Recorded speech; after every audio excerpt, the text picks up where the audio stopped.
Hi, I'm Azara Tagaya and you're watching Ringgit Sense Plus, powered by RinggitPlus. Now, over the last few days, there have been media reports of the financial hardships faced by university students. Now, many of these students can only afford one meal a day. That meal typically consists of instant noodles or plain rice with a single fried egg, or commonly known as nasi bujang. Now, the government has since mobilized its food bank program to help them, but what else can be done for them? Now, here at Ringgit Sense Plus, we would like to encourage university students to get a part-time job or start a small business to supplement their income. But what business can you start with a small capital or no experience at all, especially for these university students?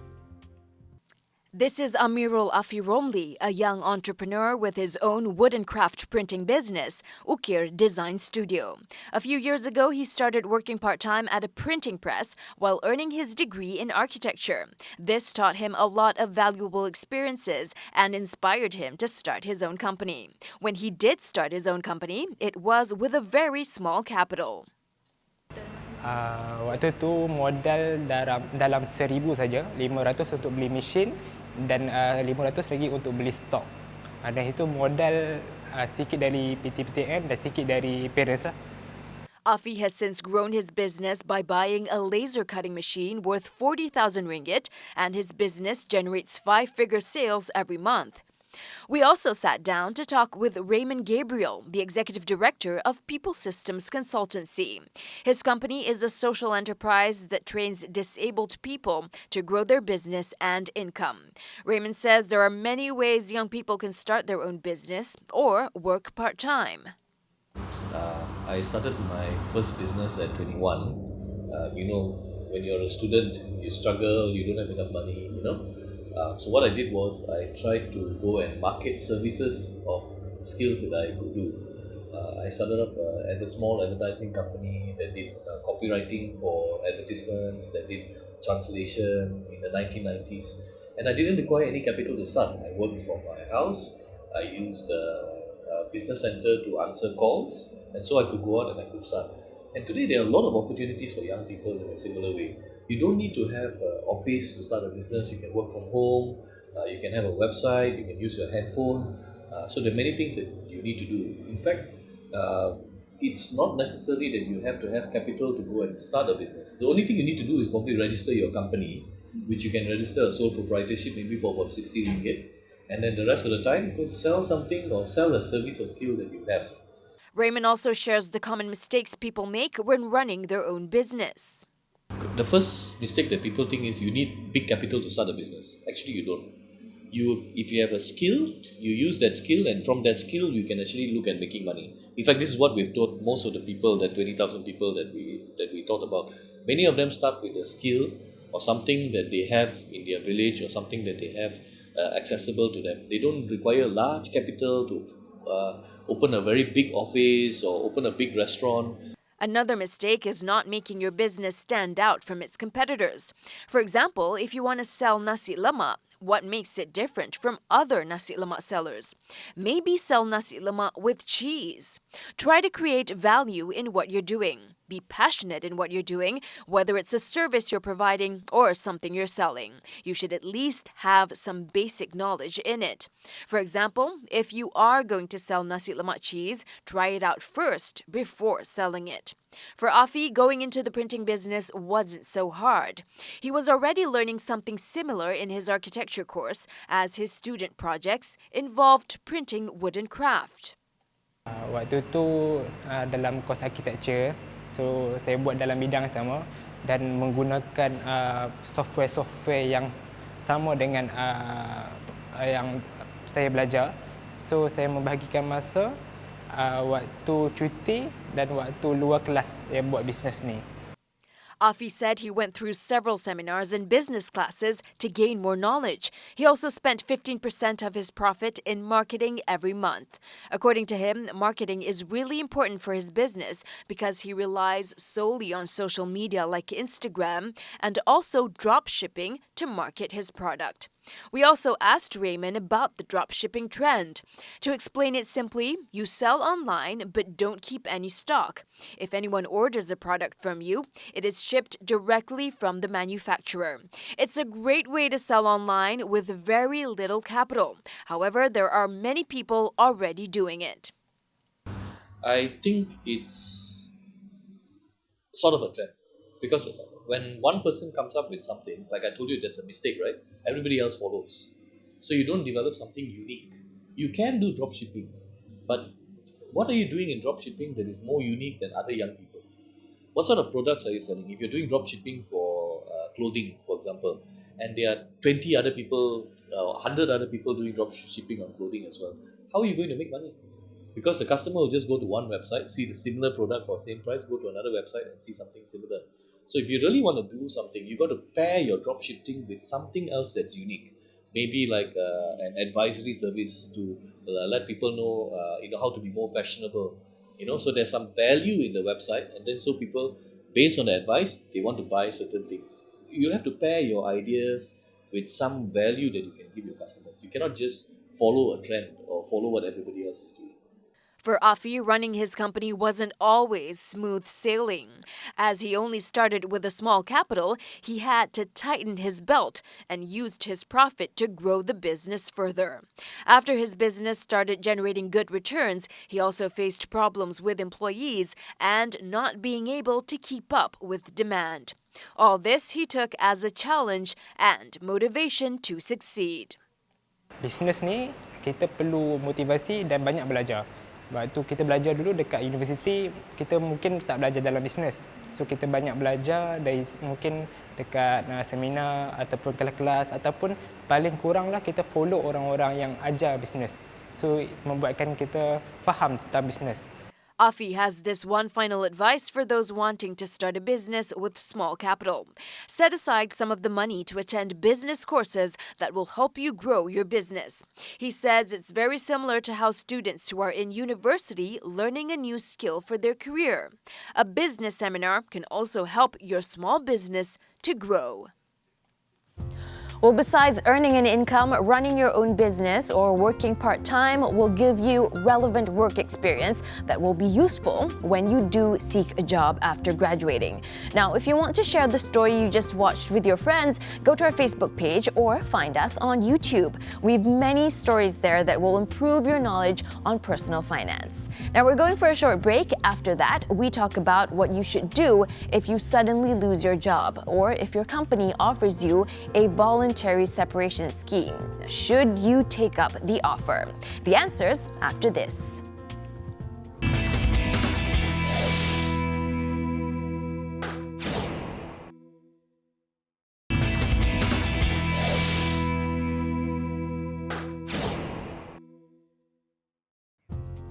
Hi, I'm Azara Tagaya and welcome back to Ringgit Sense Plus. Now, imagine going to work one day and finding that your office is closed with a notice on the door that says the company is shutting down, and from today onwards, you are unemployed. So what do you do in a situation like this? Get angry at your employer? Panic? Now, what if your employer offers you a mutual separation scheme or a voluntary separation scheme with compensation? Should you take up the offer? And if you do, what should you do with the money? Well, we spoke to Felix Neoh, a licensed financial advisor, for some advice. According to Felix, the first thing to do is to not panic. Just follow a step-by-step plan to secure your finances. Number one, keep calm, right? Number two, set out a bit of a strategy, right? What I mean by that is, number one, determine what kind of budget requirements you have, right? So think about it in terms of your expenses. Look at your monthly expenses. I would like you to look at it from a so-called fixed expenses versus variable expenses perspective. So fixed expenses could be things like mortgage or your car loan. Those, there might be little that you can actually do about them over the short term. But the variable expenses, those are the ones that you can actually zoom into and see which are the ones that you can actually save or cut back on. So things like, for example, cable TV, or mobile phone plans, gym memberships, I think is a very good one, or eating out and the shopping that we do. Those type of things are those that you want to actually look at cutting back on, right? If you have an investment plan, like a unit trust that you invest in monthly, you may need to cut back on it temporarily until you get another job. Felix also adds that ideally, you shouldn't stop paying on your health insurance and life insurance unless you really can't afford it. If it really warrants, let's say if you really don't have any other sources of funding to continue to pay over that short unemployment period, then look at the cash values of some of those policies. If there is a cash value, perhaps you can actually use the cash values to continue the monthly payments. That could be one option. Everyone should get their own health insurance policy when they can afford it. Don't depend too much on the health insurance your current company provides you. If you lose your job or are in the transition of looking for another job, you could fall ill and then find yourself without health insurance coverage. Imagine enjoying your company's health insurance coverage and then being fired. You may already have pre-existing health conditions like a heart problem, and even when you try to buy new insurance on your own, it's too late. Other insurance companies don't cover pre-existing medical conditions. Felix says it's not the end, as you can look at other options. In the worst case scenario, the question you need to ask is, are some of those critical illnesses covered by the likes of SOCSO, Perkeso? Is there any other sources of funding that you might have? For example, EPF could be one source of funding for this type of medical expenses. So you want to look at those type of opportunities in that sense. But really, now is actually the wake-up call, if you ask me, right? If you don't have a critical illness coverage, that should be something that you look at today. Even a small type of a coverage is better than none. Besides the medical card, look into also getting critical illness insurance. For critical illness, typically we're looking at the lump sum payout, right? In the market, very common what's available is the 36, now it's gone up to about 39 critical illness, if you like. And it is usually typically paid for critical stage coverage. Now, in the market, what's happened is that insurance companies have also introduced something called the early CI, early critical illness. Now, those would pay from so-called stage 0, even from carcinoma in situ kind of situations, they would already pay, right, a certain percentage. Now, obviously, the critical illness, the early critical illness, the likelihood of payout is higher, and that's the reason why the premiums tend to be a little bit more expensive. So if you are going for a so-called cheap policy, then just look for the critical illness, the critical stage ones, would be sufficient. But if you have sufficient funding, then look for the early CI policies. If your employer offers a voluntary or mutual separation scheme with financial compensation, there would be many questions to consider, like your financial situation. The question they want to ask themselves is very simply this: what am I going to do with the money, right? I think for most people, the answer is no, unfortunately, it's not enough for me to retire, right? So it really is just a temporary measure, right? Then the next question becomes, how quickly do they think they can find another job, right? Depending on the type of industry that they are at or the work that they are doing specifically, whether or not it's easy to find another job. And if the answer is very clearly yes, I've gone through the online sites and there is plenty of advertisements and all that, then by all means, why not, right? You could actually, get a new offer, before your VSS effective date also, right? It has happened, I've seen it. But let's say if, your skill sets are a little bit more niche nowadays, or no longer so-called in vogue due to the change of industry and technologies and what have you, then I would say be a little bit more careful in terms of whether or not you want to jump into the, to accept such an offer. But if you do, then perhaps what you should be doing is use some of the money to upskill or reskill yourself. If you don't already have an emergency fund that will last you 3 to 6 months set aside, then use the financial compensation as your emergency cash reserves. Felix adds that even if you find a new job, don't spend the money right away.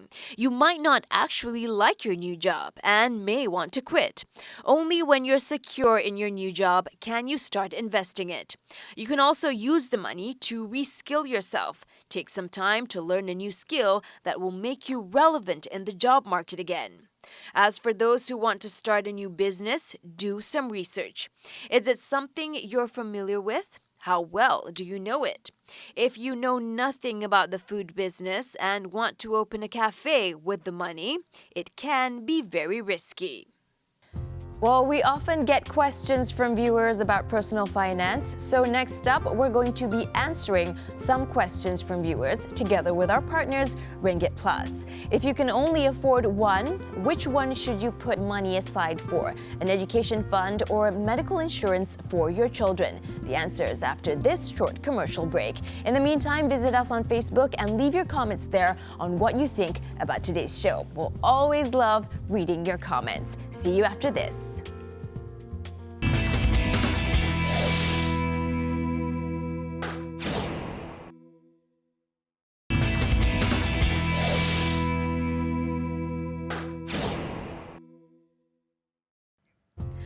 Well, welcome back. Now, we often get questions from viewers on Facebook asking about personal finance, so we're going to answer some of the questions today. Now, we've modified the name, personal data, and some of the information provided to make it more of a general question and so that it can be useful for everyone out there. To help answer these questions, with us in the studio today is Bruce Tham, Head of Financial Advisory Channel at RinggitPlus. Now, thank you, Bruce, for joining us on Ringgit Sense Plus once again. Thanks, Azara. It's great to be here.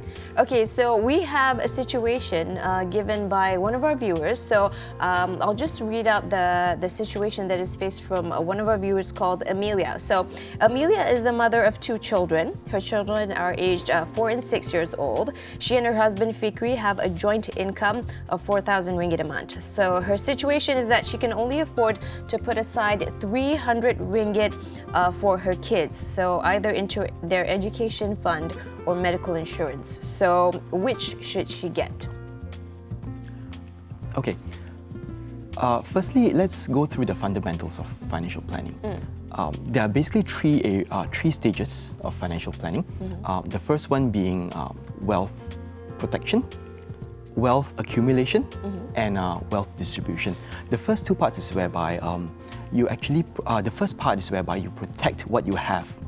Yeah, protection. You protect what you have. Basically, it's an analogy of this is that if you have a jug and you're trying to pour water into it, but then there is a hole right at the bottom. No matter how much water you try to put into it, the water wouldn't hold, right? So this is the same thing as the need for wealth protection. So imagine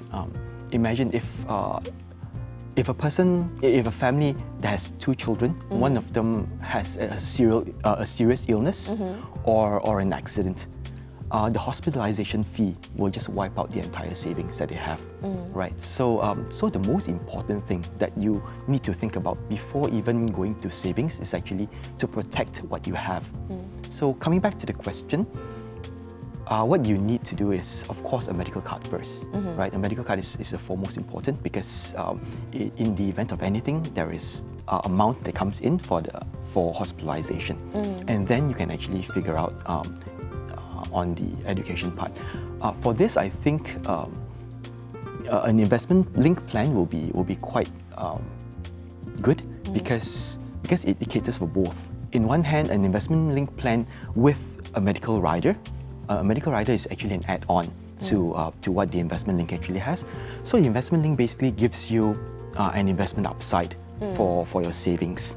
On the other hand, you are also protected with the medical card. So in the event of any eventualities, you are protected in both ways. So although this will not be strictly, or everything may not go to the education fund, But over time, you can as your income increases, you can add on to it. So it will add on to become the education plan that they actually that they need eventually. Okay, I see. Well, Amelia and her husband actually have another situation that they need help with. They are right now renting an apartment. So their place is in Petaling Jaya and they pay rent of 1,000 ringgit per month. So their dream is they want to own a home one day. So they've been saving 200 ringgit a month, and so far they've saved about 5,000 ringgit. So they think that this isn't enough to actually buy a home. So what advice do you have for them in saving up for buying their future home? For a home, buying a home, they actually need to first and foremost take a step back and see what they actually why they need to buy a home and when do they need this home, right? At this moment in time, because buying a house is the biggest commitment. It's going to be the biggest commitment of your life, and it's going to be long term, right? So they have to. There are a lot of things to consider even before starting this commitment. Okay, now. If you are looking at their commitment at this moment in time, they have 2 children. They have 2 children. So the most important, and it's not that they do not have a home at this moment. They do have a home. It's just every one of us, at a certain point in time, we will want to have a house. But the most important thing, the most urgent need is that to provide for the family. At this moment, it's 200 ringgit a month they're saving, putting aside. And with this 5,000, I think this 5,000 ringgit is something of a safety net for now. They shouldn't disrupt this because in the event of any emergencies, they will need the funds that they have, and it has to come from their savings, right? Right. So I would suggest that they either wait to get a higher until they get a higher income, because they're both young. They're both only 30. Yep. So if they were to wait for a little while, increase their income, and with the increase of income, you'll also increase the monthly cash flow. Right. So with this increase of monthly cash flow, there's more comfortable. They'll be more comfortable to be able to afford a house, because the down payment of the house is actually one lump sum. Okay. When it comes to house, the down payment, it's not only a down payment. It's also things like the legal fees. And probably once you get a house, it may not be the most optimum condition to move in. So you may need to buy new things, new furnitures. You need to renovate the house a little bit, and all of this costs money. Yep. So I suggest that what they do is, if it's in a shorter term, then I would suggest that probably they can think of ways they can get a second income, probably. So this is to add on to their cash flow, and then once their savings is up to a better level, then they will be able to consider buying a house. Okay, so your advice is for them to find some way to get additional income. For now. Okay, so thank you so much for your advice for Amelia and also Fikri. One of the examples of some of the questions that our viewers have sent to us. Thank you for sharing, and we'll have more questions like this in the future for you and your friends at Ringgit Plus. Thank you so much. Thank you so much. Well, guys, if you have a question about personal finance that you want help with, drop us a message on our Facebook page and we'll try to address it in our next episode. Well, we hope today's episode was useful for you. You can also catch up on previous stories we've done on our Facebook page and on YouTube. I'm Azar Tagaya. We'll see you again next week, and until then, remember to invest and save wisely.